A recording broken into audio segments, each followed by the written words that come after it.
পলসন্ডার মোড়, ওই মোড়ের কাছে একটা হোটেল আছে, পাপ্পুদা ধাবা, হিন্দুদের পাঞ্জাবিদের হোটেল, মাথায় পাগড়ি, মুখে দাড়ি।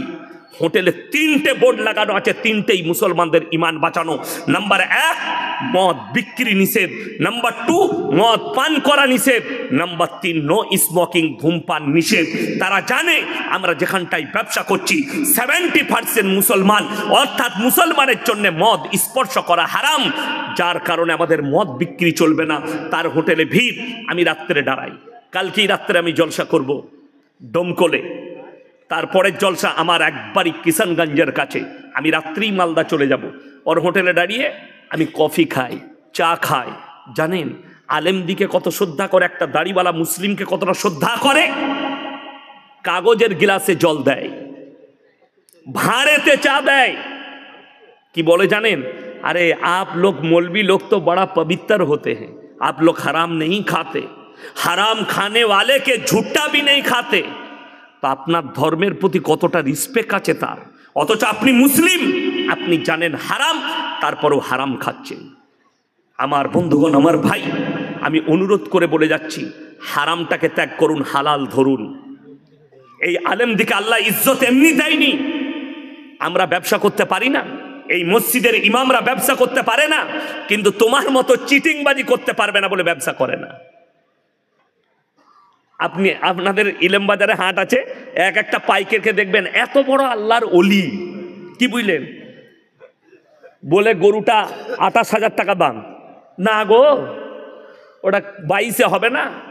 হারামখোর সে কঞ্চিটা নিয়ে গেছে, কঞ্চি করে মসজিদে দিয়ে বলছে মসজিদে দাঁড়িয়ে বলছি। কত বড় হারামখোর, মিথ্যাবাদী। হ্যাঁ, আমাদের খেতুরে হাটে দেখেছি। ঠিক বললাম না ভুল বললাম?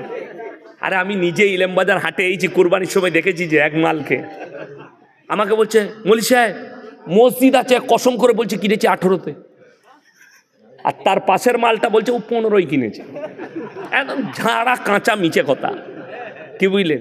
দিয়ে বলছে আমার ব্যবসায় বরকত হচ্ছে না, 40টা গরু বিক্রি করলাম কুরবানিতে। মৌলী সাহেব তারপর মিথ্যা কথা বললে ব্যবসায় বরকত কোথা পাবি?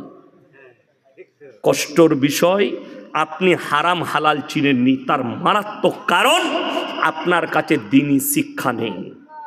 বেঈমান কাফেররা দ্বীনি শিক্ষা না থাকার কারণে বর্তমানে যে পরিস্থিতি এসছে, প্রত্যেকটা গ্রামে প্রত্যেকটা মসজিদে একটা মক্তব চালু করা দরকার।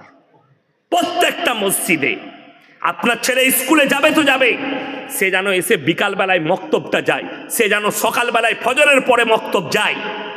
সেই মক্তব চালু রাখলে আপনার ছেলে হারাম হালাল চিনবে। এতগুলো মৌলবি বায়ান করলেন আমার আগে পর্যন্ত, মুমতাজ ভাই পর্যন্ত।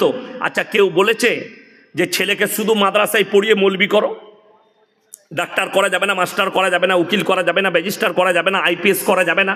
কেউ বলেছে? কেউ বলতে পারবে না। আপনার ছেলে ডাক্তার হবে, মাস্টার হবে, প্রফেসর হবে, ইঞ্জিনিয়ার হবে, আইপিএস হবে, নেতা হবে, মন্ত্রী হবে। আল্লাহর কসম খেয়ে বলে যাচ্ছি, যদি তার কাছে দিন না থাকে আমার আল্লাহর কাছে কোনো মূল্য নাই। যদি দিন না থাকে আল্লাহর কাছে কোনো মূল্য পাবে না। আপনি সন্তান খায় জেনে শুনে, সে হারামখোর না হারামখোর নয়? বর্ধমানে খাগড়াগড় থেকে আমাকে বিকালে ফোন করেছে, বলি যে বুঝি হারামখোর বলেন না, শুনতে কিরকম লাগাবে? তুই মদ খাবি তোকে আমি হালাল খোর বলবো? তুই গাঁজা খাবি তোকে হালাল খোর বলবো? তুই সুদ খাবি তোকে আমি হালাল খোর বলবো? আমাদের দেশে অসুবিধা কোথায় বলুন তো? মদ খেয়ে যদি মসজিদ ঢুকে গাঁয়ের লোক বিচার ডাকবে, গাঁজা খেয়ে মসজিদ ঢুকে গেলে বিচার ডাকবে, কিন্তু সুদ খেয়ে যদি কেউ মসজিদে ঢুকে কোনো অসুবিধা নাই, ফার্স্ট কাতারে নামাজ পড়তে পারবে, খালি হাতরটা লাগিয়ে লিয়া। ওরে বাবরে ফ্যান্টুসিয়া! হ্যাঁ, দারুণ লোক। আবার ওদের যদি ওই সুদ খেয়ে টাকা হয়ে যায়, সে আবার তখন বড় বড় ফতোয়া দেয়, দিয়ে সে চিন্তা করে সালা আমাকে মতওয়াল্লি করে দেয়। হ্যাঁ, মতওয়াল্লি হবার জন্য কতজন লাপাই জানে। আর আমি বলে যাচ্ছি, গ্রামে যদি আলেম থাকে তাকে মসজিদের মতওয়াল্লি সেক্রেটারি করুন, সেই হচ্ছে উপযুক্ত। তার টাকা থাক আর না থাক, সে আলেম। আমাদের পুরসা মসজিদের সেক্রেটারিকে খোঁজ নিয়ে আসবেন, কে? মোল্লা শওকত আলী মাজাহিরি। সে হচ্ছে মসজিদের কি কথা বলে না, সেক্রেটারি। আপনাদের মসজিদের সেক্রেটারি কে? বড় মসজিদে হাসছেন আপনারা এতগুলো আলেম থাকতে। হ্যাঁ, আমি বললি খারাপ, আমি কেন বলছি? আমার চাকরি যাবার ভয় নাই। চাকরি যাবার ভয় আছে আমার? আমাকে তাড়াতে পারবেন? আমাকে যদি বলে হুজুর এইসব বক্তব্য দেবেন, গাড়ি রেডি হয়ে আছে, নামবো, পালিয়ে যাবো, পয়সা ফেক, তামাশা দে, আবার যেখানে আসবো এইটাই বলবো। তুই লিতে পারিস তা লিবি, না লি না। পরিষ্কার কথা। এ তো ভাগ্য ভালো, আব্দুল হাফিজ ভাইয়ের নেক নিয়ত, ওই জন্য ডেট পেয়ে গেছে। না, ডেট খালি নাই, বাস্তব কথা বলছি, ডেট খালি নাই, নেক নিয়ত, আর অনেক দিন আগে ডেট বুক করেছেন।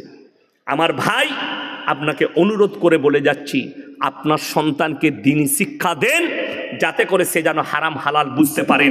আজকে এতগুলো আলেম দোয়া করবে, আমি যতই দোয়া করি, আমি চ্যালেঞ্জ ছুড়ে বলে গেলাম, দোয়া কবুলিয়াতের জন্য শর্ত হচ্ছে হালাল খাবার। আপনাকে হালাল খাবার খেতে হবে, নারী হোক কিংবা পুরুষ হোক, হালাল খাবার। আপনি বোলপুরে যদি রেস্টুরেন্টে যান, আপনাকে জিজ্ঞেস করতে হবে না দাদা মুরগিটা জবাই না কাটা, কথা বলে না, জিজ্ঞেস করতে হবে। সকালবেলায় উঠে আপনার ঘরে জলসা শুনতে কুটুম এসছে, বিয়াই এসছে, বিয়ান এসছে, তো বললে কালকে থেকে যাও বিয়াই, সকালবেলায় গেছে ইলেম বাজারে মুরগির মাংস কিনবে, রাতের বেলায় জলসা শুনেছি ইয়াসিন ভাই বলে গেছে 1 কিলো ভালো মাংস দিয়ে জবাই করা, কিনছেন জবাই করা মাংস, টাকাটা আবার সুদের টাকা, সেই একই মালটারি। কথা বোঝাতে পারলাম?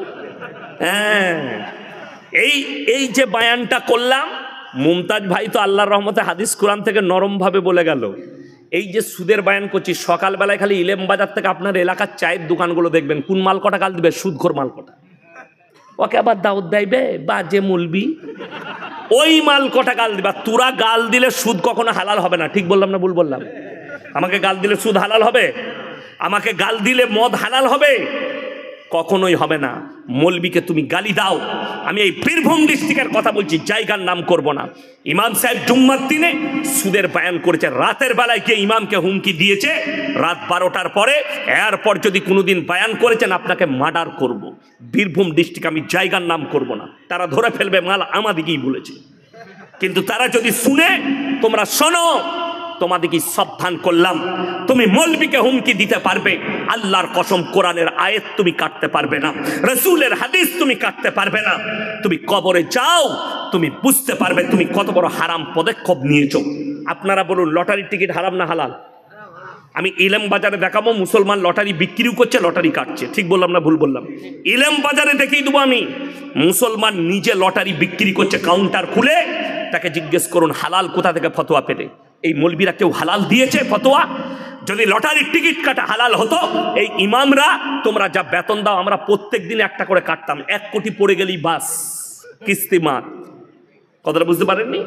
হারাম বলি তো আমরা ওই জায়গায় যেতে পারি না, ওই জায়গায় দাঁড়াতে পারি না। আর তুমি ওটাকে হালাল করে নিয়েছো নিজের জন্যে, কত কষ্টের বিষয়। আর বেঈমান কাফেররা এটাই চেয়েছে, তারা কামিয়াবি লাভ হয়েছে। আপনি মুসলমান আজকে হারাম জিনিসগুলোকে হালাল করেছে, যার কারণ কেন? তার কারণ হচ্ছে না দ্বীনি শিক্ষা আছে, না তুমি আলেমদের টাচে আছো। তুমি যদি আমল করছো, এখন মানুষ আমল কোথায় করছে? হাদিস কোরআন কোথায় দেখছে? মোবাইলে। মোবাইলে হাদিস কোরআন দেখলে ফেরে পড়ে যাবে। আমি এক্ষুনি শুয়ে শুয়ে মসজিদে দেখছিলাম, একজন লিখেছে আল্লাহ নবী বলেছেন বইয়ের ঠোঁটের নিচে কিস করলে বরকত হয়। আমি সাল্লাহ বরকত, এ হাদিস কোথায় পেলাম? আবার লিখেছে হাদিস। আমি তাকে কমেন্টে লিখলাম, ওই মূর্খ, হাদিসটা পেলি কোথায় বে বলুন? এরপর মানুষ এইটার উপরে আমল করবে যে না, তাহলে নামাজ ফমাজ কিচ্ছু পড়া লাগবে না, খালি দিন রাত বইয়ের ঠোঁটের নিচে কিস খাবো। তুই গিয়ে খালি মাথা ঠকবে, তোর এমনি হয়ে যাবে, তোর এমনিও হবে না, অমনিও হবে না। নিয়ত নিয়ে কি করবি? আর 30 সেকেন্ড ইমাম লেট করে দিয়েছে, দিয়ে তার নামাজ ছাড়া গেছে, মানে 30 সেকেন্ড আগে জামাত দাঁড়িয়ে গেছে, তো তার যদি একটু ছাড়া যায়, নামাজে পড়ে আমি ছাড়া গেল, আমরা কি করবো বল? তুই জীবনে নামাজ পড়ি না, তুই ঈদ নিয়ে কি করবি বে? কথা বুঝতে পারেননি? ও জীবনে নামাজ পড়ে না, ঈদের নামাজ নিয়ে তুই কি করবি? তোর পড়া না পড়া দুটোই সমান। কোন রকমে এসে জুড়েছিস ওইটা। এই কুরবানির দিনে দেখবেন, বাকরা ঈদের দিনে ইমামের খালি সালাম ফিরাটা, ও লুঙ্গি ধরেই আছে, আত্মা এত পড়ছে।